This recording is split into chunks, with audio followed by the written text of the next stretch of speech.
আসসালামু আলাইকুম। আতিক বিডি ৪০ টিভির নতুন ভিডিওতে আপনাকে স্বাগতম। প্রবাসীর আড্ডা। প্রবাসীর আড্ডায় আপনাদের সকলকে স্বাগতম। আজকে আমাদের এই স্টুডিওতে আছেন সরফরাজ আলম ভুঁইয়া। সালাম আলাইকুম ভাই। সালাম আলাইকুম। ওয়ালাইকুম সালাম। কেমন আছেন?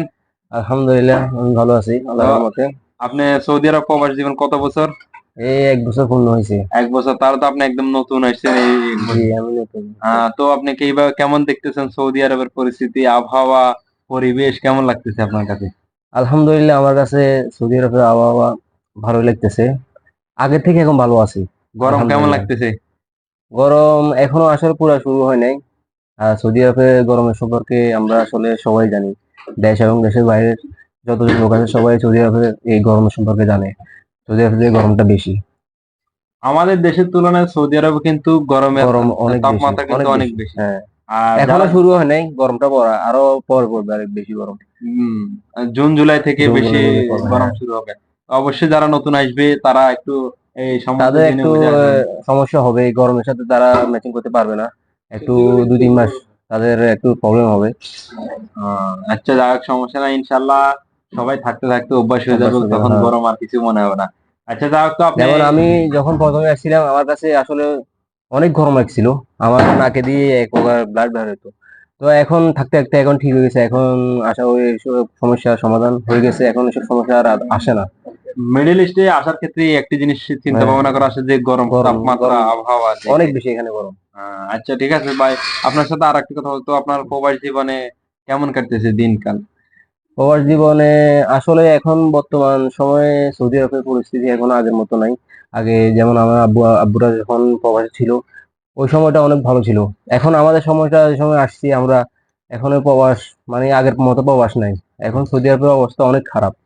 ব্যবসায়িক পরিস্থিতি, ব্যবসায়িক পরিস্থিতি পুরাই খারাপ এখানে। কাজের পরিস্থিতি। কাজ তো নাই বলে চলে। সবাই আহ, শুধু সৌদি আরব উদ্যোগ হইতেছে, সৌদি আরব আসতেছে, কিন্তু কাজ নেই এখানে। সবাই আসি ফোন করে, ভাই একটা কাজ ব্যবস্থা করে দেন। ভাই আমাদের নিজের কাজে তো ঠিক নাই, আপনাদের কিভাবে কাজ ঠিক করে দিব আমরা? এটা আসলে বোঝা দরকার সবারকে। আপনি বলতে চাইছেন যে যদি কেউ নতুন আসতেছে অবশ্যই তাকে বুঝে শুনে বুঝে শুনে আসতে হবে। অবশ্য অবশ্যই আসতে পারে। অথবা আর আমার মতে সবাই কোম্পানি চেষ্টা করবেন, সৌদি আরবে আসার সময় কোম্পানি চেষ্টা করবেন, যদি কোনো একটা ভালো কোম্পানিতে আসতে পারেন তাহলে আপনার লাইফ সেটেল, আর কোনো সমস্যা নেই ফ্রি এখানে। ভিসা আসা, যারা ফ্রি ভিসা আসে তাদের কি? আমাদের অবস্থা হয় ফ্রি একদম। ভিসা, তাহলে আপনি বলতেছেন ফ্রি ভিসা যারা ফ্রি আসতেছে। ভিসা যারা আসে, যারা কাজ জানে তাদের জন্য সমস্যা নেই, তাদের কাজ পাবে এক সময় না এক সময়। কিন্তু যারা কোনো কাজ কাম জানে না, তারা যখন আসে তখন তাদের জন্য কাজ ব্যবস্থা করাটা খুবই কষ্টদায়ক হয়ে যায়। এদিকে অবশ্যই সবাইকে সচেতন হওয়া সচেতন দরকার। অবস্থা থাকতে হবে। আচ্ছা, যাই হোক, তো আপনার 1 বছরে কাজ কাম কিরকম কাজ করতেছেন, কিরকম টাকা আসলে ইনকাম করছেন? আমি যখন প্রথম সৌদি আরব আসি, আমি দাম্মাম আসছি 5 মাস হবে। আগে আমি কোথায় ছিলেন? আমি আগে ছিলাম হাফারার বাতেন। ওইখানে? ওইখানে আমার আত্মীয় ছিল, আমি আসলাম আসলে ফ্রি ভিসায়। আর আমি বাংলাদেশ থেকে মেকানিক কাজ শিখে আসছি এখানে। তারপরেও আমি ওইখানে কাজ করার পরে আমি ওই সানাইয়ে যখন কাজ করতে গেলাম, আমি 1 মাস কাজ করার পরে আমার কোনো মতে মন বসতেছে না। আর এটা সকলেই জানেন, যখন দেশ থেকে মানুষ বাইরে বা প্রবাসে আসে তখন 3-4 মাস তারা সার্ভাইভ করতে অনেক কষ্ট হয়ে যায়। এটা আমার ক্ষেত্রে হয়েছে সেম।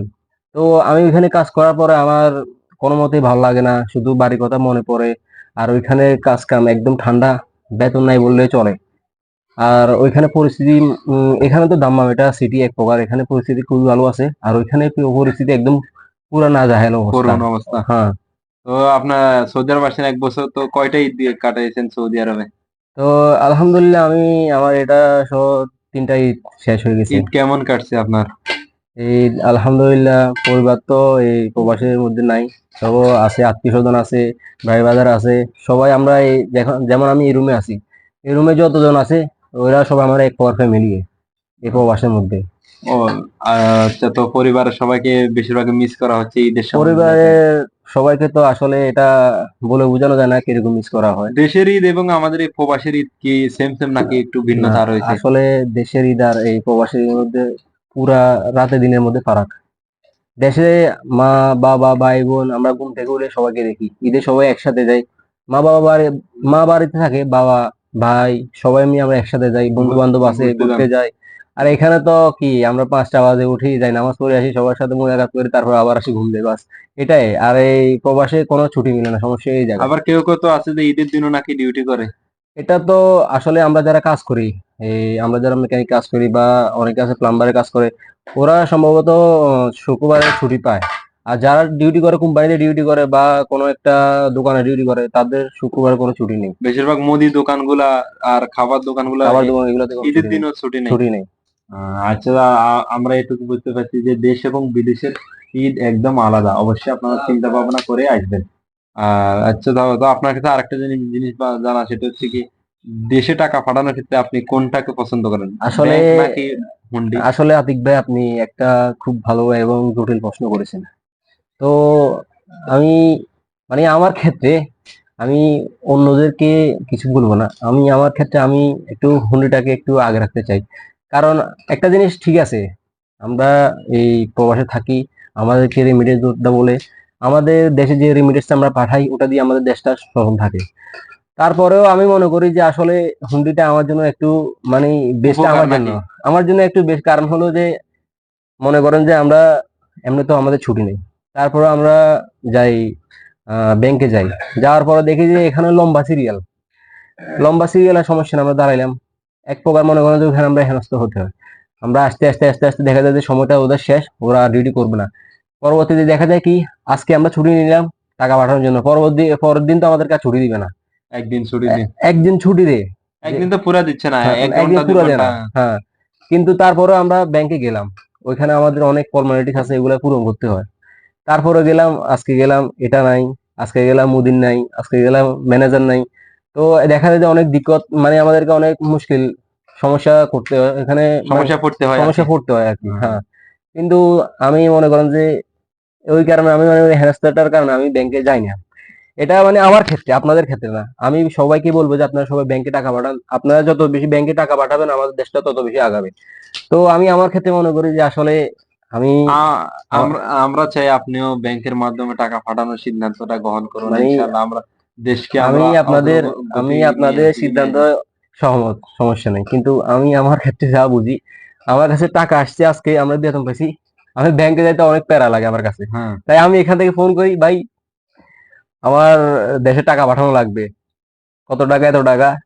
আর আসলে আমরা বেশিরভাগ প্রবাসী হুন্ডিতে টাকা পাঠানোর কারণ হলো যে আমরা হুন্ডিতে আমাদেরকে একটু টাকা বেশি দেয়, যেমন, টাকার রেটটা একটু বেশি হ্যাঁ, দেয়, রিয়েলের রেটটা একটু রিয়েলের বেশি দেয়। রেটটা বেশি দেয়। যেমন আমরা যদি ব্যাংকে যদি টাকা পাঠাই, আমরা কত পাই, 28 টাকা পাই বা 28 টাকা 50 পয়সা পাই। আর আমরা যদি ওই টাকা যদি হুন্ডিতে দিই, তাহলে আমরা কত পাই, 31 টাকা পাই। তাহলে আমাদের 2-3 টাকা ফারাক হয়ে যায়। তো আমি মনে করেন দেশে এখন 50,000 টাকা পাঠাবো, তো 1 টাকা যদি 3 টাকা যদি বেশি হয়, তাহলে আমার কত টাকা আসে। মানে আমরা বেশিরভাগ প্রবাসী আসলে হুন্ডিতে টাকা পাঠানোর কারণ হইতেছে যে এই টাকাটা ব্যাংকে রেট কম দেয় আর আমাদের হুন্ডিতে টাকাটা বেশি দেয়।